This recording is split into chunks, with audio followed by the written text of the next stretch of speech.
Salam əziz şagirdlər. Mən Teymur müəllim.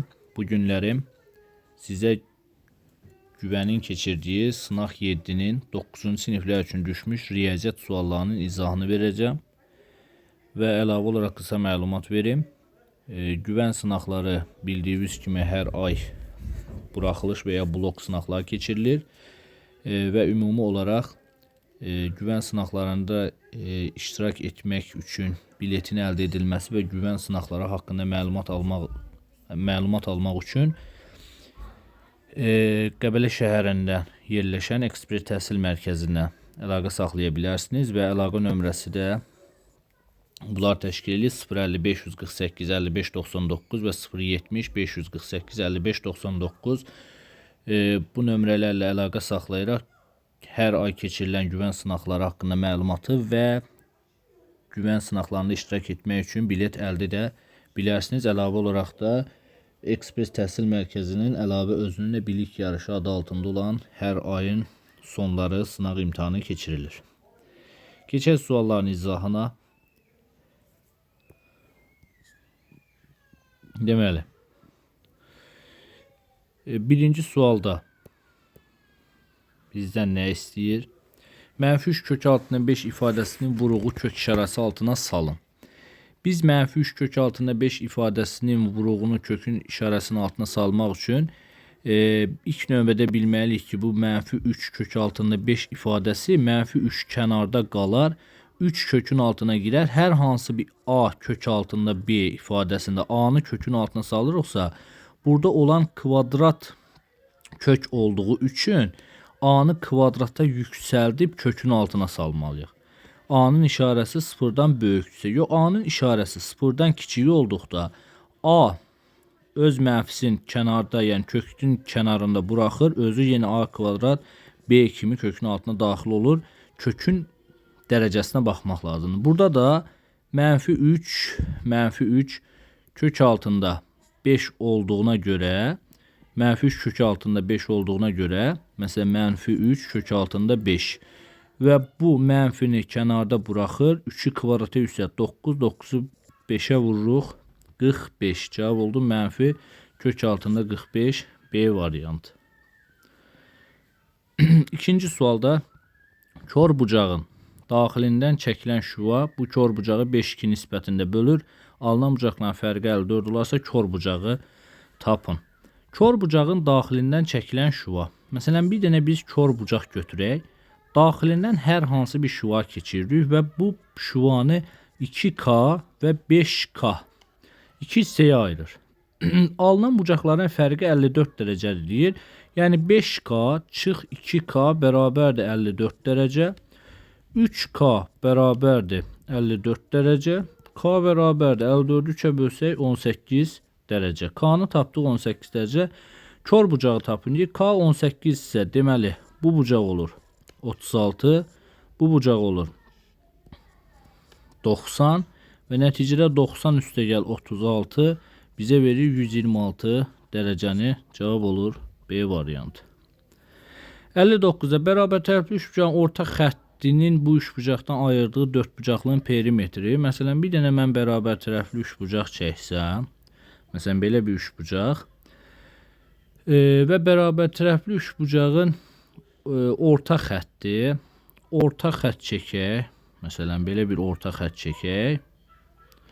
Deməli, biz bu orta xətt bilirik ki, üçbucağın tərəflərini də yarı bölür və orta xətt əlavə olaraq oturacağın yarısına bərabərdir və bərabər tərəfli üçbucaq olduğu üçün mən üçbucağın tərəflərini 2A və 2A adlandırıram.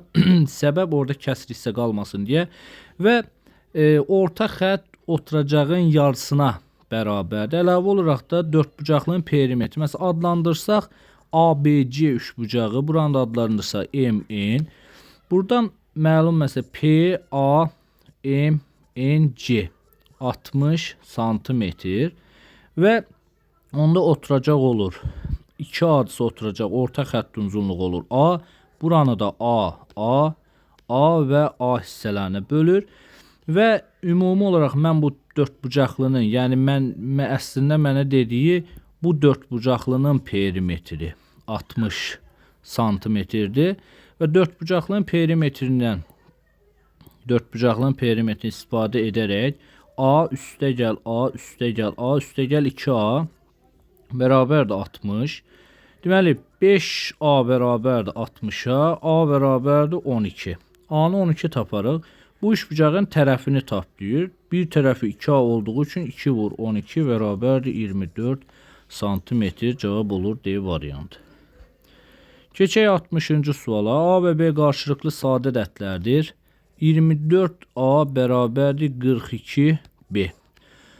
Bu vəziyyətdə gördüyümüz qarşılıqlı sadə ədəd olmur. Biz bunu ixtisar aparmalıyıq. 24-dən 42-ni ixtisar aparırıq 2-yə. 12A bərabərdir 21B. Yenə də qarşılıqlı sadə ola bilməz. Çünki 12, 21, 3 ixtisar gedir. 3 ixtisar aparırıq təzədən bunu. 3 ixtisar aparanda artıq 4A, 7B. Bəli, burada olan deməli 4A və 7B bunlar artıq qarşılıqlı sadə ədədlər olduğu üçün mən A'ya 7, B-yə 4 deyə bilərəm. Həqiqətən də görürsünüz ki, 4 və 7 qarşılıqlı sadə ədədlərdir. AB hasilini tapın deyir. 4-ü vururam 7-yə, eləyir 28. Cavab olur A variantı. Keçək digər suala. Radiusları 3 və 8 santimetrin iki çevrə xaricdən toxunur. Bu çevrələr üzərində yerləşən iki nöqtə arasındakı ən böyük məsafə neçə santimetrdir? Məsələn, mən iki dənə çevrə çəkirəm. Bir çevrə və iki çevrə. İki çevrə xaricdən toxunur. Deməli, xaricdən toxunan iki dənə çevrə çəkdim. Bu çevrələrin üzərində deyil və radiusda 3 sm, 8 sm-dir. Bu çevrələrin üzərində olan nöqtədən yerləşən iki nöqtə arasında ən böyük məsafəni. Ən böyük məsafə uşaqlar bu deməkdir. Bax, məsələn, mən bu çevrənin üzərində A nöqtəsi, bunun üzərində bir B nöqtəsi götürüb, buradan mərkəzdən keçən bu AB-ni birləşdirsəm, artıq ən uzaq məsafə olur. Çünki ən uzaq məsafə, bax, hər hansı nöqtədən, məsələn, belə bir şey çəkirəm. Deməli, çevrədə hər hansı bu A nöqtəsindən çevrəyə qədər ən yaxın məsafə bu AB olur. Çevrəyə qədər ən uzaq məsafə isə mərkəzdən keçir çevrənin tam kənarında olan bu nöqtədən.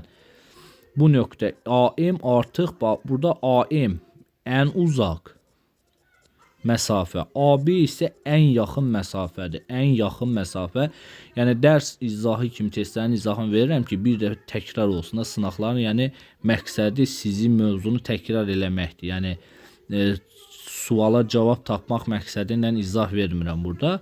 Burada deməli AB məsafəsini biz tapmaq istəyirsə, bilirik ki, radiuslar 3, 3, 8, 8-dir.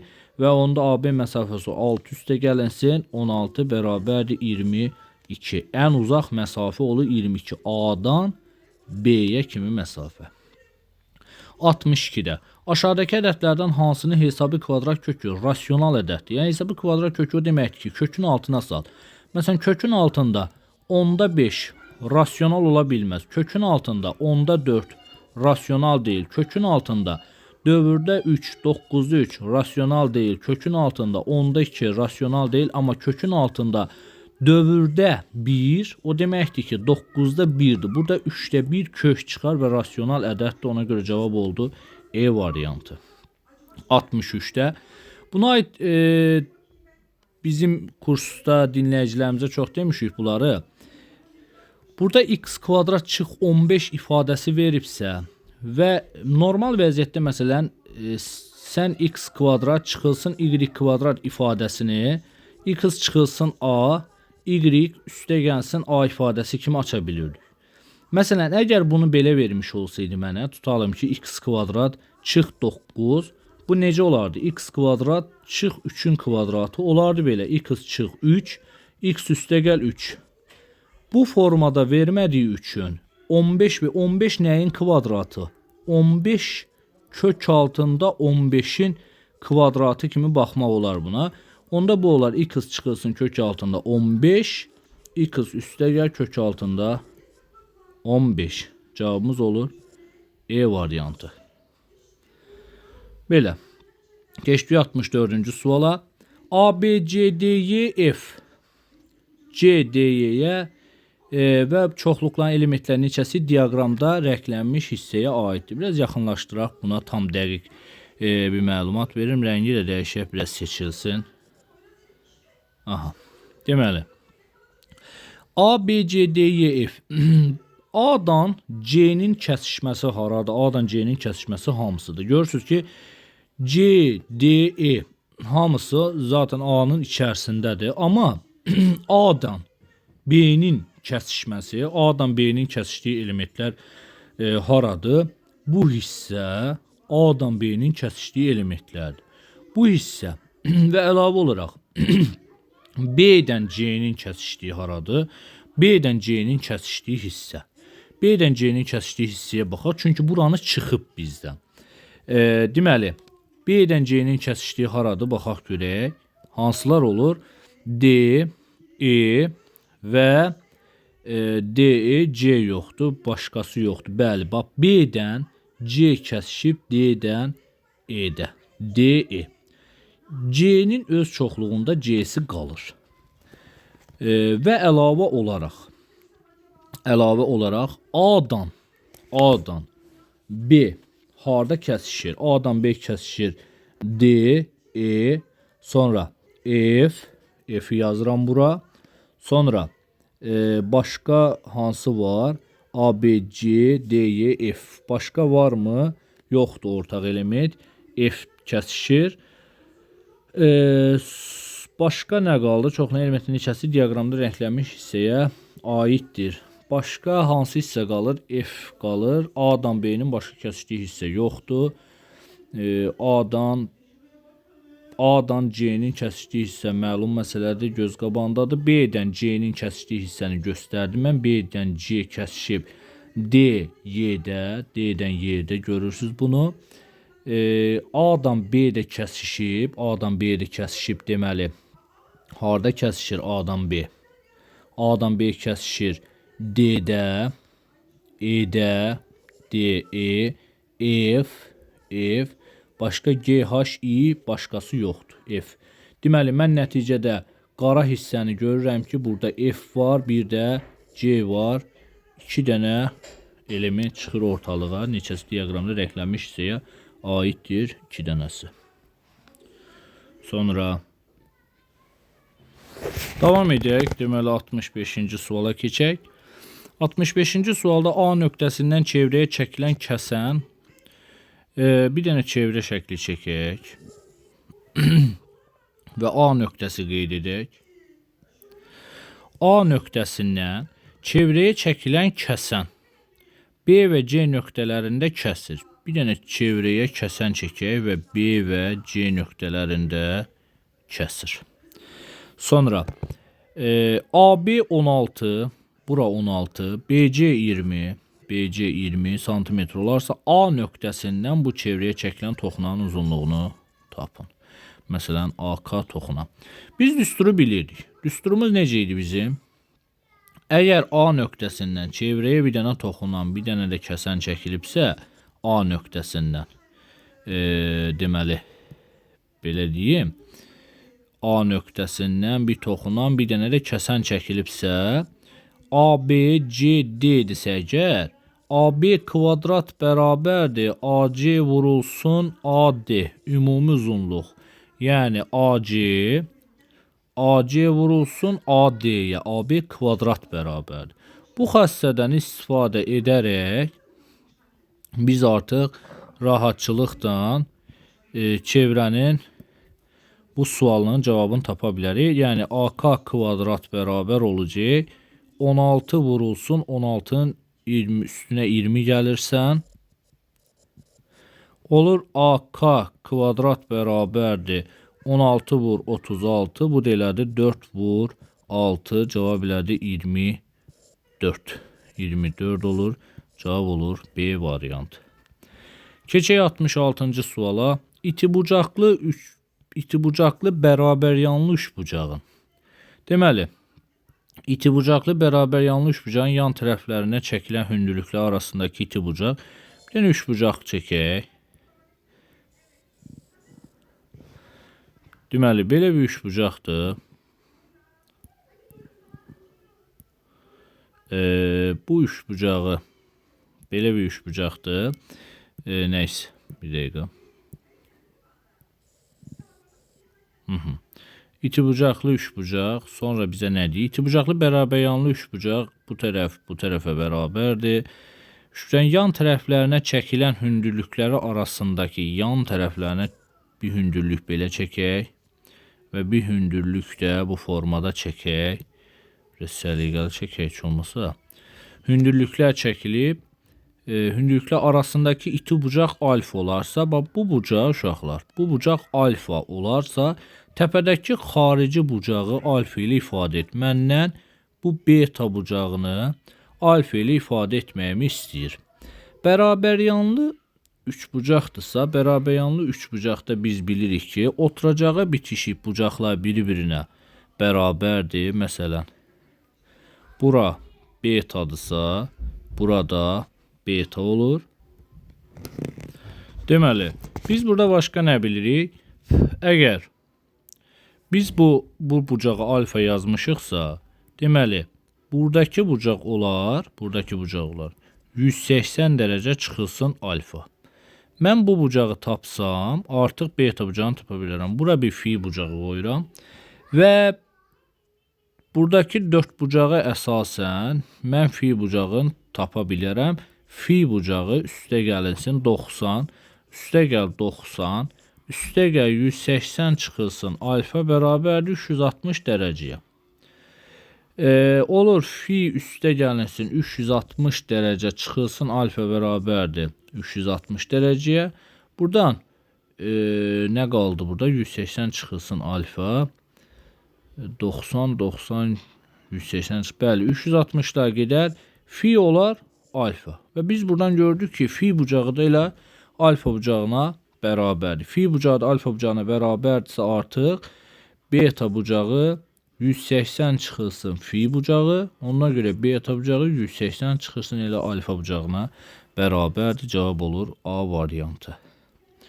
Keçdik 67-ci suala. Maraqlı bir sualdır bu da. Deməli 67-ci sualda yazıb x kvadrat üstə gəlsin px üstə gəlsin q 3 həddisinin ən kiçik qiyməti 5'ə bərabərdir. Bu ifadənin ən kiçik qiyməti x bərabər 4 olduqda alırsa p və q parametrlərin cəmini tapın. Deməli biz ən kiçik qiymətin tapılması düsturunu bilirik. M bərabərdir mənfi b bölünsün 2a. Və aldığımız m ədədi gətirib x-in yerinə qoyanda bizim tapdığımız əslinə qalsa ən kiçik qiymət olurdu. Ən kiçik qiymət. Və bunun ən kiçik qiyməti olmağın səbəbi a əmsalı deməli sıfırdan böyükdür. Məsələn, sıfırdan böyük olanda parabolanın qolları yuxarı olduğu üçün bunun ən kiçik qiymətini görə bilirdik. Bundan qabaq videoların birində belə bir izahı vermişəm ki, ən kiçik və ən böyük qiymətini tapmaq üçün A əmsalına baxır. Əgər A əmsalı sıfırdan böyüksə, parabolanın qolları yuxarı olur. Sən bunun ən kiçik qiymətini görürsə, A əmsalı sıfırdan kiçiksə, parabolanın qolları aşağı olur. Sən bunun ən böyük qiymətini görə bilirsən. Yəni çünki get-gedə bu funksiyanın qrafiki azalır. Ən kiçiyin görə bilməzsən. Deməli, sualın izahında və başqa cür, yəni o grafiksiz də yazmaq olur əlbəttə ki, x bərabər 4. Bu x elə burada yazdığımız m-ə bərabərdir. M-nə bərabərdir 4. Gətirib m-in yerinə 4 qoyaram, mənfi. B-nin yerinə p qoyuram, p. Bölünsün 2a-nın yerinə də 1. Onda p bərabər olur mənfi 8-ə. P-ni tapdıq mənfi 8. Və ən kiçik qiyməti 5'ə bərabərdir. Q-nü tapa bilərəm. Bayaq dediyim kimi gətir x-in yerinə sən 4'ü qoy. Yəni m onsuz da 4'dür. Gətirib x-in yerinə 4'ü qoyanda olar 16. Üstə gəlinsin P-ni yenə -8 tapışım. -8-ə 4-ə vuranda çıxılsın 32, üstə gəlinsin Q bərabərdir 0-a. 5'ə, yox 5'ə. 5'ə 0'a yox. Üzürlü sayım 5'ə bəli. Çünki ən kiçik qiyməti 5'ə bərabərdir. Buradan Q bərabərdir 5. Bu eləyir -16. Üstə gəlsin 16 eləyir 21. Biz P-ni tapdıq -8. Q-ni tapdıq 21. Və P və Q parametrlərin cəmini soruşur. 21 çıxılsın 8 olur. O da eləyir 13. Cavab olur A bəndi. Keçək 68-ci suala. K-nın neçə natural qiymətində 84 bölünsün K adi kəsirin qiyməti mürəkkəb ədəddir. K-nın neçə natural qiymətində sözü deyirsə artıq və mürəkkəb ədəddir deyirsə, sən 84-ün natural bölənlərin sayını tapa bilərsən. Deməli, burada biz K-nın da natural ədəd olduğunu görürük. K onsuz da natural ədəddir deyir. Biz 84-ün natural bölənlərinin sayını tapaq ilk növbədə. 84-ün kəsin qiyməti mürəkkəb ədəddir. 84-ün natural bölənlərin sayını tapsaq 42, 2-yə 21, 3-ə 7, 7, 1. Düz tapdıqmı? 42, 21, 3 bəli. 84-ü belə yazıram mən. 2-nin kvadratı vur 3, vur 7. Bu da eləyər. Deməli 2 üstə yensin 1, 1 üstə yensin 1, 1 üstə yensin 1 bərabərdir. 3 vur 2 vurulsun 2 eləyir 12. 12 dənə natural böləni var K-nın. İndi bu 12 natural böləndən biz elə bir ədədlər tapmalıyıq ki, burada sonda bu 84-ü böldüyümüz natural ədədlər sonda mürəkkəb ədəd olsun da, yəni kəsri mürəkkəb olsun. Məsələn, 84-ün bölənləri ümumiyyətcə hansılardır? Məsələn, 1-dir, 2-dir, sonra 3-dür, 3, 4, 7. Bu qaydada 84-ün bölənləri var. Bu qaydada gedir. Sonda məsələn 84-ün özünə də bölünür. Bunların içərisində bu 84-ü 1-ə bölsəm, 2-yə bölsəm, 3-ə bölsəm, 4-ə bölsəm, hansına bölsəm sonda mürəkkəb ədəd alınmalıdır. Bizə lazım olan odur. Yəni biz buradan başa düşürük ki, onsuz da biz 84-ü durub 1-ə bölsək 84 eləyəcək. 84-ü 2-yə bölsək olacaq 42. 84-ü 3-ə bölsək 2, 2, 3, 6, 24-də 8 dəfə. Bu qaydada görürsünüz, alınan ədədlər hamısı mürəkkəb ədədlər olur. Bəs sadə ədəd yenə mürəkkəb ədəddir deyir. Ona görə biz elə buradan bizim seçdiyimiz ədədlər. Məsələn, nəticədə sən sonda 84-ü 84-ə bölsən 1 alınacaq. 1 mürəkkəb deyil. 84-ü 42-yə bölsən 2 alınacaq. Mürəkkəb deyil. 84-ü 28-ə bölsən 3 alınacaq və 7. Nəticədə bizim alacağımız qiymətlər mürəkkəb olmayan qiymətlər 1, 2, 3 və 7 qiymətlər olacaq. Ümumi olaraq biz belə nəticəyə gəlsək, bizim 12 dənə natural bölənimiz var. Ondan 4 dənəsi sonda böləndə sadə olur. Neçəsi qalır? 8 dənəsi qalır ki, mürəkkəb ədəddir. Cavab olur D variantı. 69-cu sual. 6 bölünsün kök altında 3. Kəsrinin məxrəcini rasionaldan azad edin. Məxrəcini rasional azad etmək üçün qoşmasına vururuq. Sadə bir kəsir dəstinə qalsa bunun mürəkkəblərini işləmiş biz. 3'ə bölürsən, burada qalır deməli 2 kök altında 3 cavabı. 70'də yarım çevrənin uzunluğunun diametrinin uzunluğuna olan nisbətini tapın. Biz diametri bilirik ki 2 dənə radiusa bərabərdir. Yarım çevrənin uzunluğuna diqqətli olmaq lazımdır burada. Ümumi çevrənin uzunluğu nədir? 2 pi r. Bəs yarım çevrənin uzunluğu nədir? 2-yə bölməliyik. Nə olur? Pi r. Yarım çevrənin uzunluğu pi r'dir. Yarım çevrənin uzunluğunun diametrin uzunluğunu, yəni pi r'in Diametrin uzunluğu nədir? 2 erə. 2 erə nisbəti. Erlər gecə cavab qalır pi bölü 2. D variantı. Diqqətli olmaq lazımdır. Durub tam çevrə kimi götürüb 2 erə bölsəz pi zad yazırsınız, sualınızın cavabı səhv gedəcək. 71-də.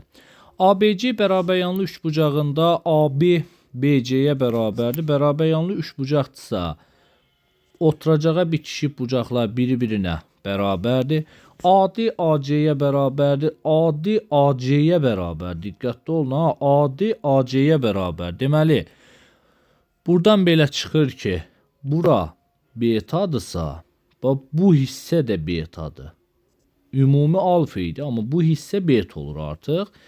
Buradan mən bu alfanı silim. Siz çaşdırmasın. Bax, bu hissə ümumi, bu hissə böyük hissə alfa idi. Bu xırda hissə betadır. Çünki AD AC-yə bərabər. AD AC-yə bərabər şərti verib. Bax, bu hissələr biri-birinə bərabərdir. B-ni 32 verib. Bəli. B 32 dərəcədirsə, artıq mən buradan bucaq A üstəgə bucaq C bərabərdir 180 çıx 32-yə. Bucaq A və bucaq C biri-birinə bərabər. Bucaq A və bucaq C biri-birinə bərabər və eyni zamanda bucaq A, D, C bərabərdir bucaq A, C, D-yə. Diqqətli olmaq lazımdır A, C, D-yə. İndi mən alfa yazmışam A-ya və C-yə. 2 alfa bərabər 180, 180-dan 32 çıxanda 148 qalır. Səhv biləmirəmsə 148, bəli. Alfa bərabər oldu 74 dərəcəyə. Artıq alfanı mən 74 dərəcə tapdım. Alfanı 74 tapmışamsa məndən BCD-ni soruşur. BCD-ni məndən bu bucağı istəyir. Göstərəm. Məndən bu bucağı istəyir. Tutam ki, fi bucağını istəyir məndən. Bu bucağı tapmaq üçün mən beta bucağını da bilməliyəm. Beta bucağını hesablayaq görək. Beta bucağı nə elədir?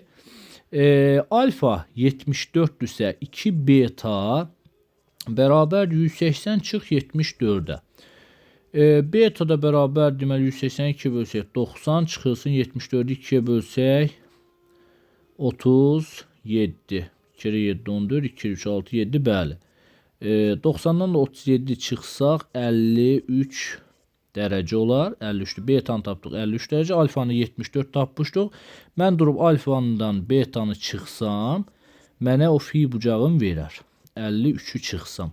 74 çıx 53, 1, 2, 21 dərəcə cavab olur E variantı. 72-də x çıxılsın 6 bölünsün x çıxılsın 3 ifadəsinin qiyməti 0-a bərabər olarsa x-i tapın. İfadənin qiyməti 0-a bərabərdirsə sürət 0 olmalıdır. X çıxılsın 6 bərabər 0, x bərabərdir 6. Məndən x-in qiymətini soruşur 6.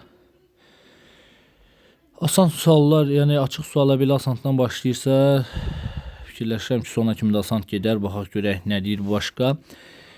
Bu hesabla deyir, kök altında 72-nin mən kökün altında 36 vur 2 kimi yazaram. Bu da eləyər 6 kök altında 2. 50-ni 25 vur 2 kimi yazaram. 5 kök altında 2. 32-ni deməli 16 vur 2 kimi yazaram. Bu da 4 kök altında 2. 18-i 9 vur 2 kimi yazaram. Bu da 3 kök altında 2 olar. 8-i 4 vur kök altında 4 kök altında. Belə yaz, bu formada olur. 2 kök altında 2 və 2 kök altında 2 də yerdə qalır. İndi burada məndən istədiyi nədir? Bunları topla, sonunda da çıx. Bunu kiçildək. Bunu yazdım ki, siz hamınız yəni biləsiniz ki, hardan gəldiyin. İndi yazıram belə. 72-nin yerinə 6 kök altında 2, üst çıxılsın 5 kök altında 2, üstə gəl 4 kök altında 2, çıxılsın 3 kök altında 2, üstə gəl 2 kök altında 2, böl kök altında 2.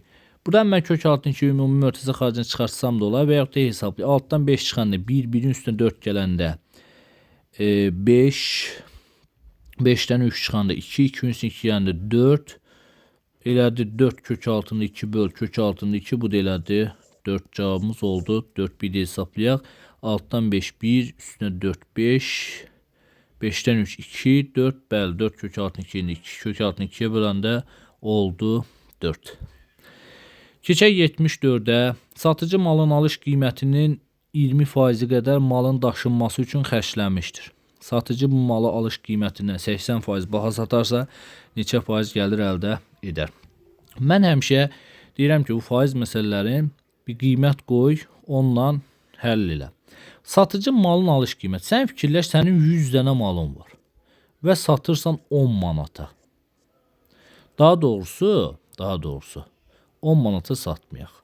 Gəl 100 dənə malımızı 10 manata alaq. 10 manata alaq.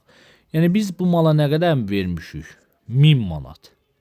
Satıcı malın alış qiymətinin 20% qədər malın daşınması üçün xərcləmişdi. Yəni 1000 manatın 20%-in daşınmasına verib. Elə bil ki, hər mal üçün. Yəni 1000 manat almalıdır. Malın alış qiyməti 20%. Elə bil ki, 100 ədəd mal var. Hərəsinə 10 manatdan alırsa bu adam 2 manatın daşınmasına verir. Yəni toplamda bu adam malın alış qiymətinin 20% qədər malın daşınmasına. Alış qiyməti 10 manatdırmı? 10 manat. 20% qədər daşınmasına verirsə, ümumilikdə bu adam 200 manat da daşınmasına verir. 20%, bəli, 200 manat da daşınmasına verir. Toplamda bu adam elə bir ki, düşür bu mal 1200 manata. Yəni 10 manata yox, 12 manata almış olur. Satıcı bu malın alış qiymətindən 80% baha satarsa, yəni 10 manata yox, 18 manata satarsa, fikirlər 10 manata alıb, amma bu malın daşınmasına da 20% əlavə ödəniş eləyib də daşınması üçün verib axı. Ona görə bu malı 10'a yox 12'ye almış olur. 12, yəni 1200 manat pul vermiş olur. Satıcı bu malın alış qiymətindən 80% baha satarsa, yəni 18 manata satarsa, 1000 vur, 18 manata 1000 yox 100 vur. 100 vur 18 manata. Bu adam 1800 manat pul verib. Yəni satıb 1800 manat qazanc əldə eləyəcək, amma 1200 manatın verib. Yəni bunun 600 manat qazancı olacaq, 800 manat yox. Çünki bunun 200 manatında 200 manatın daşınmasına verib, daşınmasına verib, bu adamın 600 manat qazancı olacaq. Deməli neçə faiz gəlir əldə edər? 60% gəlir əldə edər. Belə də baxmaq olar ki, 20% qədər malın daşınmasına veribsə, 80% də baha satar, 80-dən elə 20-ni çıxanda 60 qalar, yəni real bir şeydir bu. 75'də düz xəttdən A santimetr məsafədə yerləşən nöqtədən bu düz xəttə uzunluğu 3A santimetr neçə mail çəkmək olar? Deməli, düz xəttdən A santimetr məsafədə yerləşən nöqtədən belə bir şəkil quraq, bir düz xətt çəkək. Düz xəttdən A santimetr olan nöqtədən. Bu da bizim nöqtəmiz olsun məsələn. Bir nöqtə A nöqtəsi. Düz xəttdən A santimetr məsafədə olan nöqtədən. Bu da A santimetr olan məsafədə olan nöqtəmiz. Bu düz xəttə uzunluğu 3A olan neçə mail çəkməyə fərq eləmir bu uzunluğu. Biz hər hansı götürdüyümüz nöqtədən düz xəttə yalnız 2 dənə mail çəkə bilərik də. Söhbət düz xəttdən gedir təbii ki. Düz xəttə 2 dənə mail çəkmək olur. Başqa bir var ki, yəni qarışdırmayaq, fəzada müstəvi fiqurlar var. Məsələn, müstəviyə nöqtədən, tam ki nöqtədən müstəviyə, hər hansı nöqtədən müstəviyə neçə mail çəkmək olar? Belə maillər, sonsuz sayda mail çəkə bilərsən, nə qədər istəsən çəkə bilərsən. Nə qədər istəsən çəkə bilərsən. Məsələn, 1 mail çəkə bilərsən, 2 mail çəkə bilərsən, 3 mail çəkə bilərsən. Sonra dördüncü mayl, yəni sonsuz sayda müstəviyə sonsuz sayda çəkə bilərsən. Amma müstəvi üzərində olan bir düz xətt var. Düşün, müstəvinin üzərində olan bir düz xətt var. Bu düz xəttdə A nöqtəsindən uzunluğu 3A olan, hətta uzunluğu da verib bizə. Uzunluğu da verib 3A olan yalnız 2 dənə. 2 dənə mayl çəkə bilərsən, bundan artıq çəkə bilməsən cavab olur 2. Gələk 76-cı suala. Kök altında 64 üstə gəl 3-cü dərəcədən 64 16 4-cü dərəcədən 16 bərabərdir. 64-dən kök çıxar 8, 3-cü dərəcədən 64-dən 4 çıxar. Burada 16-dan 4 çıxar, buradan da 2 çıxar. 8 üstünə 4, 12, 4 üstünə 2, 6 cavab eləyər 2. Yəni 3-cü dərəcədən 64 kəsr üstü qüvvət kimi göstəriblər bunu. İfadəsinin qiymətini hesablayın deyir və eni 5m verib. Gəl bunu nisbətən biraz sadələşdirək, sonra həllimizə gedək. Mən birinci ifadədən m eni çıxardaram mörtəzə xaricine. Qalar n kvadrat çıx, m'i çıxardaram m kvadrat. İkinci ifadədən yenə m-ni çıxardaram mörtəzə xaricinə, olar n kvadrat, çıxılsın 2n m, üstə gəlinsin m kvadrat bərabərdir. M-nlər təbii ki gedər, n çıx m, n üstə gəl m, digərində də n çıxılsın m-in kvadratı. Bundan bu gedər, n üstə gəlsin m bölünsün, n çıxılsın m. Gətirib indi n'in yerinə 5m qoyuram. 5m üstə m gələndə 6m, 5m'dən m çıxanda 4m. 6'ını da 4'e böləndə 1,5 olar. İnşallah ki texnik hesab olmadı. 78'də üçbucağın daxili bucaqlarının birincisi daxili bucaqların cəminin 0,125 hissəsi. Üçdən daxili bucaqların bir dənə üçbucaq şəkli çəkək. Şəkli üzərindən göstərmək daha rahatdır və siz daha yaxşı başa düşəcəksiniz bunu. Üçbucağın daxili bucaqlarından birincisi, məsələn daxili bucaq olsun biri alfa, birincisi. Daxili bucaqların cəminin 0,125 hissə. Daxili bucaqların cəminin neçə dərəcədir üçbucaqdır? 180 dərəcə. Yəni alfa bərabərdir 180'in 0,125 hissə. Yəni %25 hissəsi. 25'dən 100 ixtisar gedir. Qalır burada 4'də 1. 180'i 4'e böləndə düşər 45 dərəcə. Yəni üçbucağın birinci daxili bucağı oldu 45 dərəcə. Bəli. Məsələn alfa oldu 45 dərəcə. Sonra. İkincisi isə xarici bucaqların cəminin 0,4 hissəsinə bərabər. Üçbucağın xarici bucaqların cəmi uşaqlar yadınızda qalsın 360 dərəcədir. İkincisi məsələn olsun beta. Beta bərabərdir 360 vurulsun dövrdə 9'da 2'yə. Bunlar ixtisar gedir. 40 qalır 42'yə vursaq eləyər 80 dərəcə. Bu üçbucağın üçüncü daxili bucağını tapıb. Beta'nı tapdıq 80 dərəcə. Məndən bu üçüncünü istəyir fi'ni. Biz bilirik ki 45 üstə gəl 80 üstə gəlsin fi bərabər 180 dərəcəyə. Fi ilə bərabər 180'dən 80 çıxan 100'dən 45 çıxanda 55 dərəcə. 79'cu sual. PA və PB kəsənləri çevrəni bəzilərimiz durub bu tərəfləri 5, 5, 3, 5 bu qaydada götürürsünüz uşaqlar. Şərti düzgün bilmək lazımdır. Çevrəni deyir. Çevrəni 3, 5, 5 və 5 nisbətinə bölürsə APB-ni bu bucağı istəyir. Çevrəni bölürsə bura mən 3K yazmalıyam. 3K. Onda bura olur 5K, burada olmalıdır 5K, burada olmalıdır 5K. Deyə bilərsiniz ki, müəllim, niyə 3 buranı götürməmsən başqa yerdə? Çünki 3 ən kiçik bucağa uyğun gələn bir qövsdür. Ən kiçik bucağı, bu qövsdə ən kiçik qövsdür burada. Və mən ümumi olaraq hesablasam 5K üstə gəl 5K, üstə gəl 5K, üstə gəl 3K bərabər 180 dərəcəyə. 10, 15, 18K bərabər 180 dərəcəyə. Buradan K bərabərdir 10 dərəcə. K'nı tapdıq 10 dərəcə. K 10'dursa Mən bu qövsü AB qövsün şəkil üzərindən göstərirəm və AB qövsünü və bu qövsü artıq tapa bilərəm. AB qövsünü bilirəm ki 5-i 10-a vuranda 50 dərəcə. 50 dərəcə K 10 dərəcə tapdıq. 50, 50, 50, 150. Bu da 30. Yox, biz bunu 2-yə vurmalıyıq. Biz 180 niyə götürmüşük ki bunu? Bunu 180 niyə götürmüşük? 360 dərəcə deyirəm axı. 360 dərəcə. Bəli, bəli. Olur 360 dərəcə. Onda K olur 20 dərəcə deyirəm axı. Belə kiçik bucaq olmaz burada. 20 dərəcə. Onda bura olur 100 dərəcə.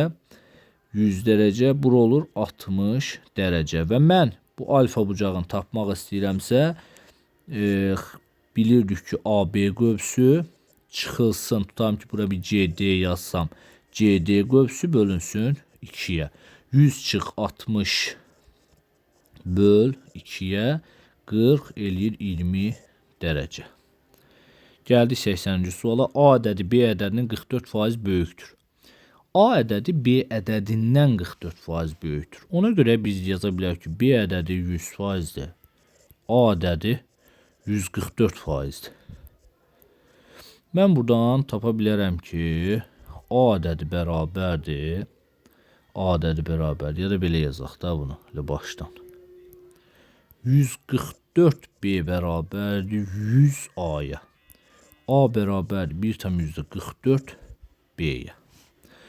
B 50 olarsa, B 50 olarsa, gətir B-nin yerinə 50 qoysam. B-nin yerinə 50-ni qoysam.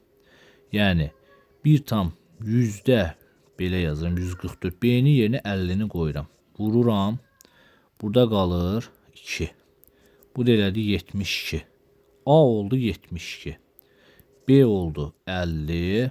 A da oldu 72. A və B ədədi ortasının və həndəsi ortası. A və B ədədi ortasını və həndəsi ortasını tap. Biz iki ədədin ədədi ortasını tapılmalı. Məsələn, x bərabər, tutam ki ədədi orta, x yazmıram heç. Ədədi orta yazıram. Ədədi orta bərabər. İki ədədin ədədi ortasını toplayıb yarıya bölürdük. Olurdu 72 üstə gəl 50 böl 2-yə. Deməli 36 üstə gəlsin 25. Bu nə eləyir? 1,61. Düzdürmü? Düzdür. 6 üstə 5 11, 3 üstə 2 5 6 61. Həndəsi orta kök altında.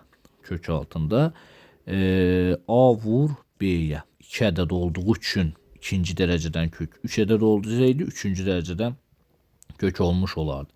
Kök altında 50 vur 72. 50-ni mən nə yaza bilərəm? 25 vur 2 kimi, 72-ni 36 vur 2 kimi və sonda 25-dən kök çıxar 5, 36-dan kök çıxar 6, 2-ni 2-yə vuran 4, bundan kök çıxar 2, 5 kere 2, 10, cavab elədi 60. Həndəsi oldu, orta oldu 60. Digər suala. Keçək 81-ci suala, deyəsən sonuncu sualdır. 81-ci sualda nə deyir? Biz buradan nə tapa bilərik? Deməli, birinci şərtə baxsam, buradan mən nə görürəm? 3-ün kvadratı 9, 6 kimi görmək olurmu bunu? X-i mörtəzə xaricinə çıxartsam, buradan da mən 9-u çıxartsam, x kubun açılışını yazsam olar. Məxrəci yazmaq olar bu formada. Gəlin birinci məxrəci sadələşdirək. Məxrəci sadələşdirən nə görürük? Biz buradan x-i çıxarda, x-i mörtəzə xaricinə çıxartsam, qalar y çıxılsın 2. Bu iki ifadədən. Sonra bu iki ifadədən 3-ü çıxardıram, burada y çıx, 2 qalır. Keçirəm yuxarıya. Yuxarıda mən bu ikisini bir qruplaşdıracağım. İşarə qoyuram. Bax, bu ikisini bir qruplaşdıracağım. Başqa rəngdən göstərirəm. Bu ikisini isə bir qruplaşdıracağım. Gəl qruplaşdıraq. Deməli, 6x kare üstə gəl 18x-dən mən 6x-i çıxardıram mörtəzə xaricinə. Qalır x üstə gəlinsin 3. x kubu üstə gəl 27-ni də açılışın yazıram. X üstə gəlinsin 3. Bu nə deməkdir? X kubu üstə gəl 3-ün kubudur. 3-ün kubu. X üstə gəl 3, x kvadrat. Deməli, üstə gəlinsin. Daha doğrusu çıxılsın 3x, üstə gəlinsin 9. Yəni, olur x üstə gəlinsin 3, x kvadrat, çıxılsın 3x, üstə gəlinsin 9. Sonra, buranı silək, buraya ehtiyac yoxdur bizə artıq. Bərabərdir. Buradan mən aşağıdan y çıx 2-ni mörtəzə xaricini çıxardıram. Qalır x üstə gəl 3. Digərinə x üstə gəl 3-ü çıxardıram. Qalır x kvadrat çıxılsın 3x, üstə gəl 9, üstə gəl 6x-a.